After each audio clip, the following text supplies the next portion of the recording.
Welcome to Wordscience. Today's lesson is about the word these. Let's learn what it means and how to use it in simple English. These means more than one thing that is close to us. It is the plural form of this. When we talk about two or more things near us, we say these. Remember, this is for one thing, and these is for many things. For example, this pen means one pen, but these pens means more than one pen.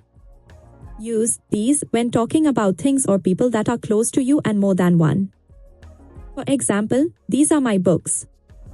Let's look at some examples. These shoes are new. These cookies taste good. These friends are kind. Each sentence talks about more than one thing. These always comes before a plural noun. We say these flowers, not these flower. The word after these must be plural.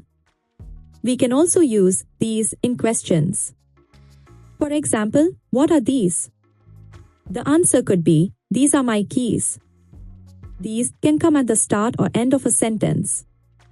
These are my favorite books. Or, I like these.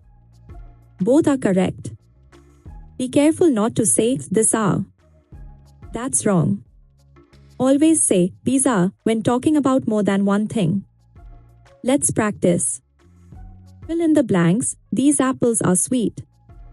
This is my phone. These chairs are red. Great job. Now you know how to use these. It's simple and useful. Keep learning English with Wordscience. Don't forget to like and subscribe for more lessons.